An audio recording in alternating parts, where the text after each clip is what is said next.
Hi, I'm Micah Halpern. Thank you for joining me today as I do some thinking out loud.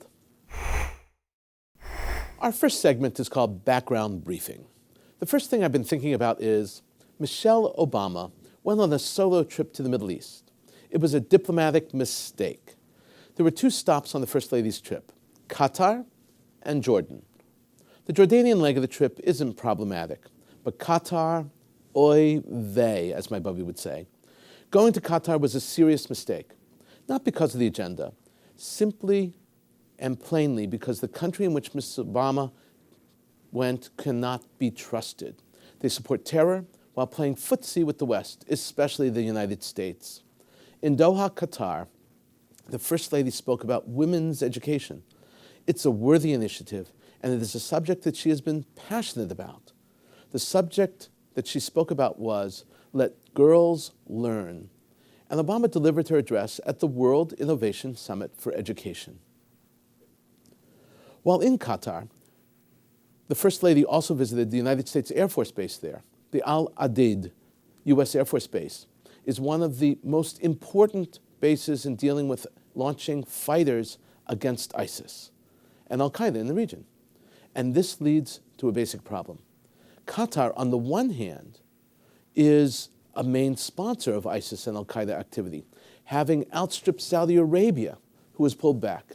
But on the other hand, Qatar is a member of the U.S. coalition and, in fact, hosts the U.S. Air Base.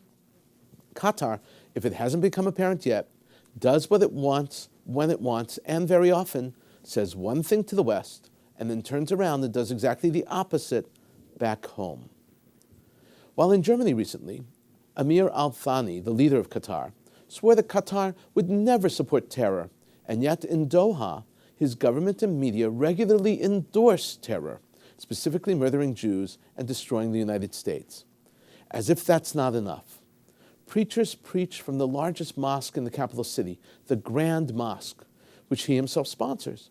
And from there, these hateful sermons are immediately broadcast and posted on Qatar TV and radio, where they inspire people to the cause of joining Al-Qaeda and ISIS. This mosque is actually called the Grand Mosque, but officially it's named Imam Muhammad ibn Abdul Wahhab Wasid Doha, and can easily fit 13,000 men for prayer and 1,200 women. It's the religious center of this tiny, rich country. Now listen to the name of the mosque slowly and carefully. Imam Muhammad ibn Abdul Wahhab Wasid Doha.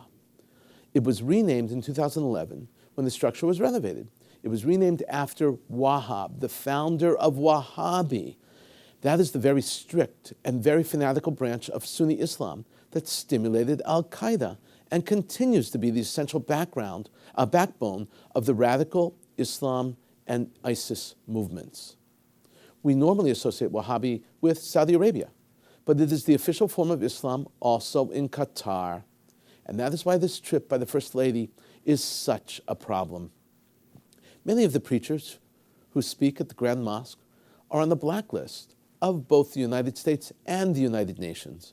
They are terrorist leaders and fervent terrorist supporters. They raise money and they recruit. Many preachers traveling through the Islamic world are going from mosque to mosque with the sole purpose of getting their message out. Qatar has become a major supporter of Hamas of Gaza and the Muslim Brotherhood of Egypt. Again here, Saudi Arabia stepped back and Qatar has stepped in to fill the vacuum. During the week that the Jordanian pilot was so horrifically and publicly burned to death, a Saudi Arabian preacher visiting in Qatar, the Saudi cleric whose name was Saad Atik al-Atik, delivered the following message to the citizens of Qatar, quote, Allah, strengthen Islam and the Muslims and destroy your enemies and the enemies of the religion. Allah, destroy the Jews and whoever made them Jews, and destroy the Christians and Alawites and the Shiites. This was Atik's sixth speech at the Grand Mosque within a year. The United States needs to make clear that duplicity is not acceptable.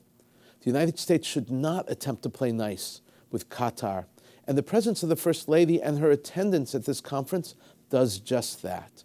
There are things that the United States must do militarily and diplomatically, world political games, if you will.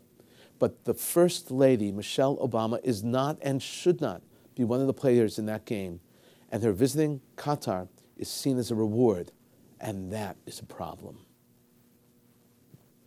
World powers and regional powers recently met in Vienna to discuss Syria.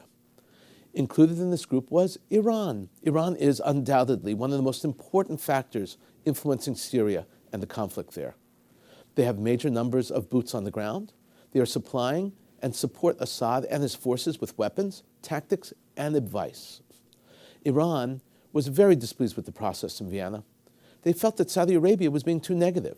So 3 days into the meetings, Monday, Iran announced that they would pull out of the talks if the parties, especially Saudi Arabia, were not more positive. This is what the Iranians said about the issue.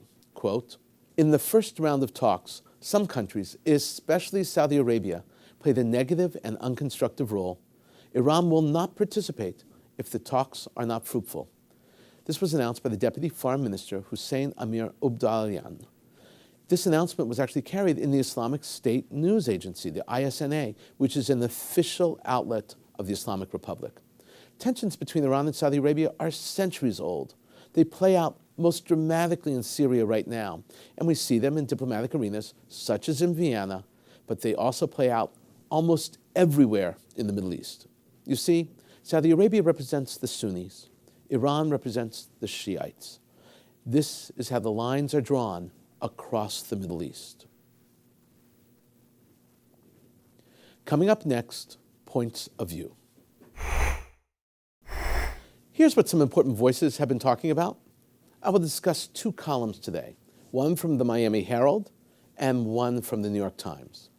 First up is a column from the Miami Herald from October 31st, 2015. It's entitled, "Can We Still Give Peace a Chance?" It's authored by Frida Gittis. Gittis is a foreign affairs columnist for the Miami Herald and a commentator for CNN. She does what I do. Gittis is asking a critical question. She wants to know if there is any chance still out there that peace can work. Peace between the Palestinians and the Israelis. I think it's a worthwhile question and worthwhile looking at her analysis. Gittis begins by suggesting that even the most optimistic thinkers must adjust to the new reality. But that's not the end. Quote, "Is there any chance that Israelis and Palestinians will ever make peace? Even the most stubborn optimists are finding reason to doubt the prospect of a lasting deal, and yet it's too early to give in to temptation of hopelessness. Instead, it's time to adjust expectations and change strategy." Gittis then explains the many reasons why peace cannot work. Here's what she says. "The list of reasons why peace seems further out of reach seems to grow every day. The turmoil in the region only complicates what was already a difficult situation. Israelis can hear the explosions along their border with Syria, where the war only grows more horrifying and complex with every passing day." Gittis then gives an important historical and psychological addition to the discussion. She says, "Israel not only continues to be threatened with destruction, but it also was founded on the ashes of the near extermination of the Jewish people," unquote. But she also explains that there is real, true, genuine optimism out there. Jews, Muslims, and Christians, Arabs and Israelis meet and talk. And that despite the terror, it is clear that Israelis want peace. They are optimists. They are dreamers, she writes. And yet, Israel is also the country of dreams turned into reality. Its leaders said they don't just believe in miracles, they rely upon them. She continues, "There are countless groups working for peace and numerous organizations where Jews and Muslims and Christians work together. One of those miracles is that the majority of Israelis support the creation of a Palestinian state. And despite what we see and hear, there is an enormous amount of peaceful, even warm daily interaction between Arabs and Jews. It is less common than it used to be, but it still goes on every single day." And then Gittis brings the discussion to a conclusion by describing how Arabs and Jews are in the same cafes and eating at the same falafel and hummus places. Quote, Yes, this is small anecdotal evidence, and it is minuscule compared to the large geopolitical forces arraying against peace. But the most important factor in producing peace is the people's desire for peace. And that still burns brightly, but realistically. And then their last set of lines are realistic and truly uplifting. She says and concludes, the new reality is that progress can only be made incrementally. Big, ambitious conferences and Nobel Prize-winning ambitions must be set aside in favor of gradual but meaningful advances. In the end, peace and the Palestinian state must come because there is no better solution. For Frida Giddis, she's hopeful, and that gives the rest of us hope also. Second up is a column from the New York Times. It's authored by the 39th President of the United States, Jimmy Carter. It was originally published online on October 23rd, but not in print until 3 days later, October 26th. The titles are slightly different, but that happens all the time now. Limited space in the print edition and limited attention spans for those who read online editions are the variables that determine material's length and placement, or even if the item makes it into one edition or the other. This article is called A Plan to End the Syrian Crisis. Carter begins by trying to give insight into Assad. What he does instead is he gives insight into himself.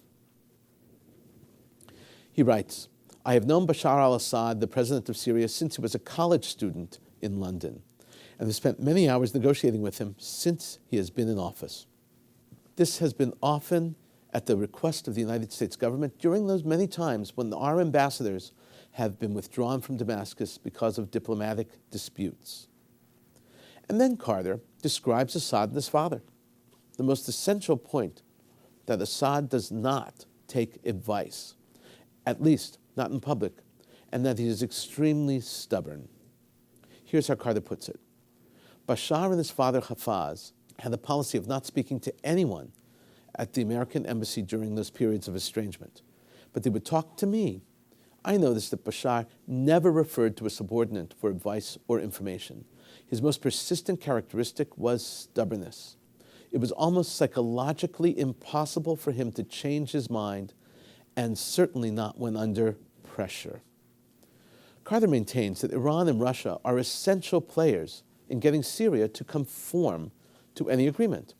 And it's only because of Russia and Iran that Syria gave up its unconventional weapons program. Here's how he says it.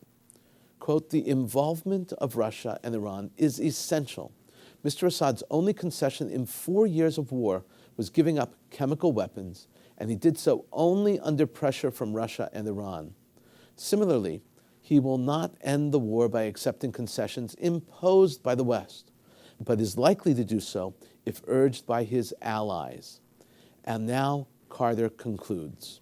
Mr. Assad's governing authority could then be ended in an orderly process, an acceptable government established in Syria, and a concerted effort could then be made to stamp out the threat of the Islamic State. The needed concessions are not from the combatants in Syria, but from the proud nations that claim to want peace but refuse to cooperate with one another. Carter's conclusion is correct. It pains me to say that anything Carter said or does is or was correct, but he's right. We need an orderly transition, and then ISIS and Al-Qaeda and al-Nusra must be confronted, and of course, defeated. Coming up, commentary through cartoons where pictures tell the story. I want to discuss 4 cartoons today. The first cartoon is by Glenn McCoy. It was published on October 30th, 2015. Glenn McCoy is a superior cartoonist. Besides his editorial cartoons, he also creates a daily comic strip, actually 2, The Duplex and The Flying McCoys. He's from Illinois. He drew storyboards actually for The Despicable Me, and he created those minions, those little yellow things running all over the place. Sometimes I have to step out of politics, out of Israel, out of the Middle East, out of Judaism, and deal with issues that surround us. Items of import that are overarching and deeply essential to what we are as people in this world. This is one of those times, and this is one of those topics, and this cartoon is remarkably profound. As we know, we change the clocks twice a year. In this cartoon, the teacher is explaining that to the class. All the students are looking at their iPads or their tablets on their desks. They're staring at the screens. And then the teacher asks the question, who can tell me if we set our clocks forward or back, is the question. At that moment, an energetic boy raises his hand and asks, what's a clock?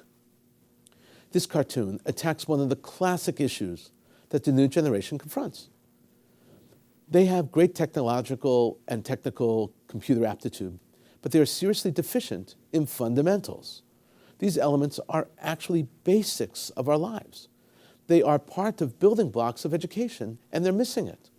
Some ask, why is there a need to read a clock when almost every clock is digital? I recognize the question, but the answer should be clear.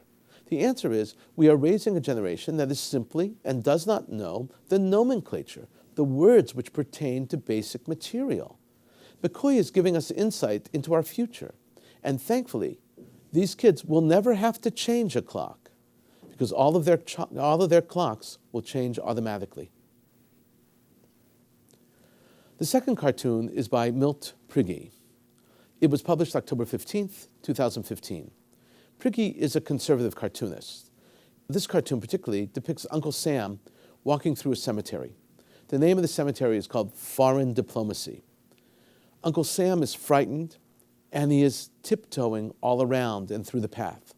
On one side of the path, the headstones read Iraq, Iran, Syria, ISIS, Afghanistan, Al-Qaeda, the Kurds, Hezbollah, the Taliban, Libya. And on the other side of the path, the headstones read China, North Korea, Russia, Africa, Ukraine, India, Pakistan, piracy, Boko Haram, Muslims and non-Muslim countries. The artist is making fun of U.S. foreign policy. He's suggesting that they're all failures. In the defense of U.S. foreign policy, this is an exaggeration, but only a slight exaggeration.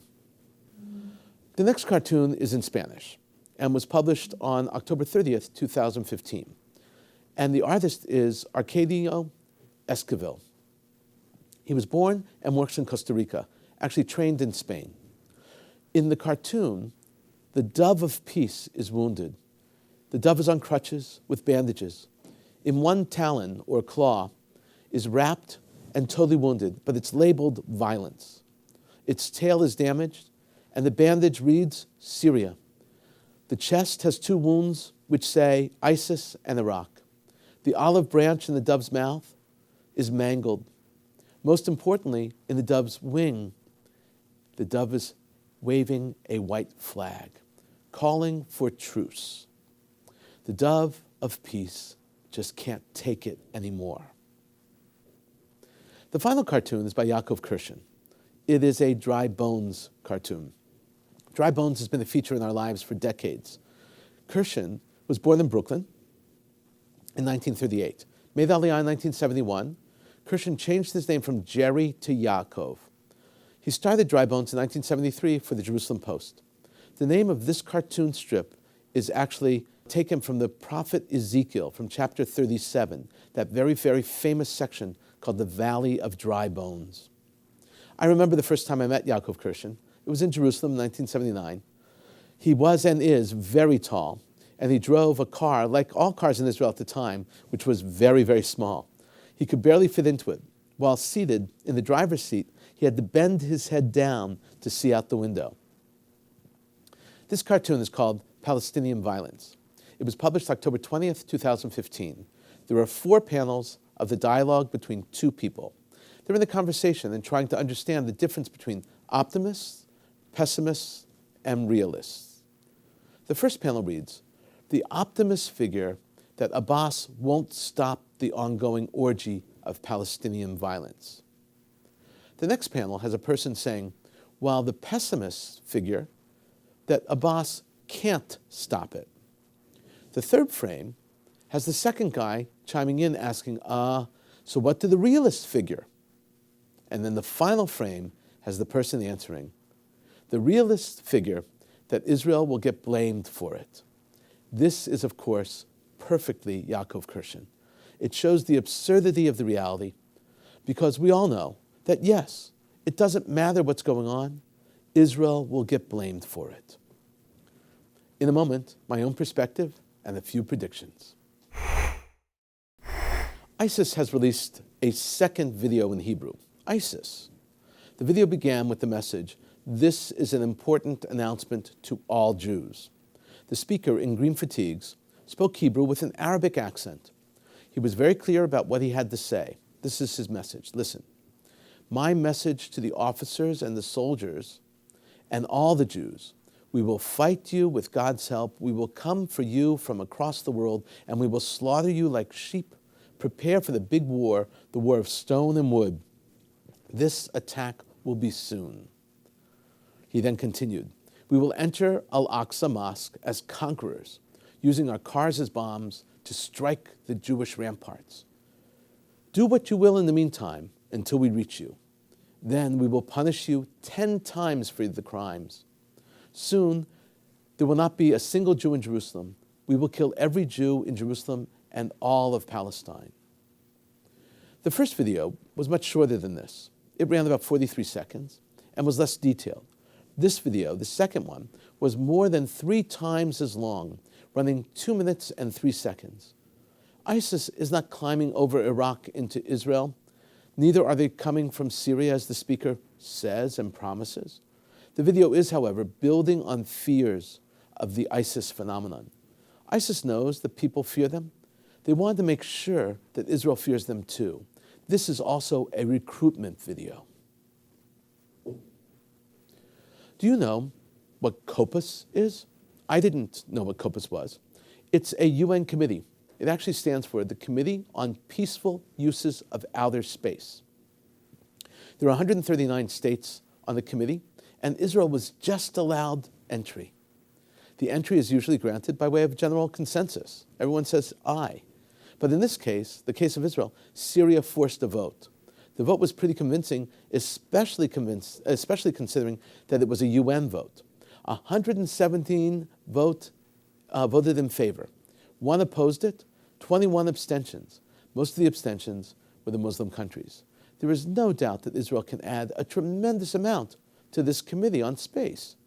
Israel has already developed a program for tracking space garbage, which is used by the committee, especially old satellites it tracks.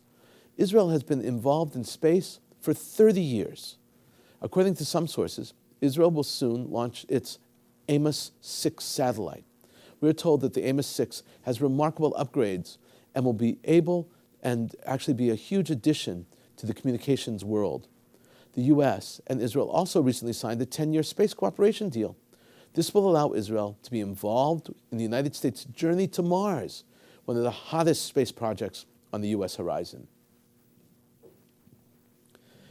An Iberia airliner landed in Tel Aviv, and it sent shockwaves throughout Israel. Why, you might ask? It's just a plane.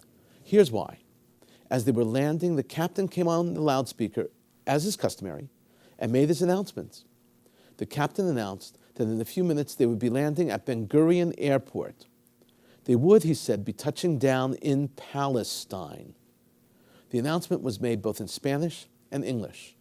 Throughout the entire trip, the announcements never mentioned Israel once. Airplane personnel instead spoke of Palestine, Tel Aviv, and Ben Gurion. This is more than not PC. It's actually an international diplomatic incident. Iberia is the national airline of Spain, not dissimilar to Israel's national airline, El Al. Channel 2 News in Israel was the first to broadcast this story, and then almost every media outlet in Israel ran with this story about the Spanish airline. Since then, the airline has taken the pilot off the route and is investigating what happened. Ben Gurion Airport is in Israel. It's in Israel according to everyone who is involved in any negotiations and any ideas of peace. Only those who deny Israel's right to exist actually believe that Tel Aviv is in Palestine. Those deniers include Hamas, Iran, and Hezbollah. It's very unusual that Spain would side with Hamas, Iran, and Hezbollah. Russia's director of intelligence, Alexander Bortnikov, was quoted in a Russian newspaper saying that ISIS is making headway in Central Asia, especially in Afghanistan. He added that ISIS is also popping up in Turkmenistan, Tajikistan, and Uzbekistan. Up until now, ISIS was recruiting online in these areas, and the recruits would travel to Iraq and Syria. But now it seems that some fighters who have pledged support for ISIS are remaining local. It's not clear if we're dealing with only future fighters or also returning fighters. From the figures we do have, what is clear is that over 50% of ISIS fighters in Syria and Iraq are not local. They are foreign recruits, and the overwhelming percent of those recruits are from Asia, especially Central Asia. We've been thinking out loud about a lot today. Now that you know what I've been thinking, let me know what you're thinking. Email me at micah@jbstv.org. Tweet me at Micah Halpern. Tell me what you think. Before we end, let me leave you with one piquante piece of information. President Bashar Assad of Syria is an ophthalmologist. Yes, he's an eye surgeon with a postdoc from London. He was not the chosen successor of his father Hafez. Bashar had another brother who was ruthless, but that brother died in a sports car traveling at speeds in excess of 100 miles an hour. After the crash, Bashar was brought back to Damascus from London and given a crash course in leadership by his father. I call that course Tyrant 101. Did you know that? Thank you for thinking out loud with me, Micah Halpern. Let's think out loud again next week on JBS.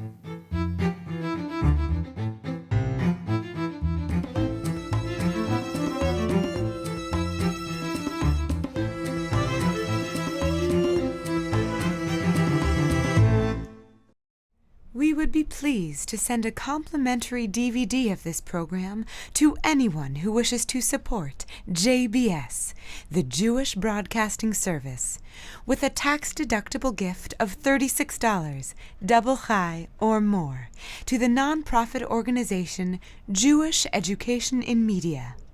Simply visit the JBS homepage and click on the Donate button to make a donation by PayPal or your credit card. And please indicate the program for which you would like a DVD. Or you can send your tax-deductible check made out to Jem, Post Office Box 180, Riverdale Station, Bronx, New York 10471. And again, please remember to indicate which program you would like to receive with our compliments. And we thank you for your kind support.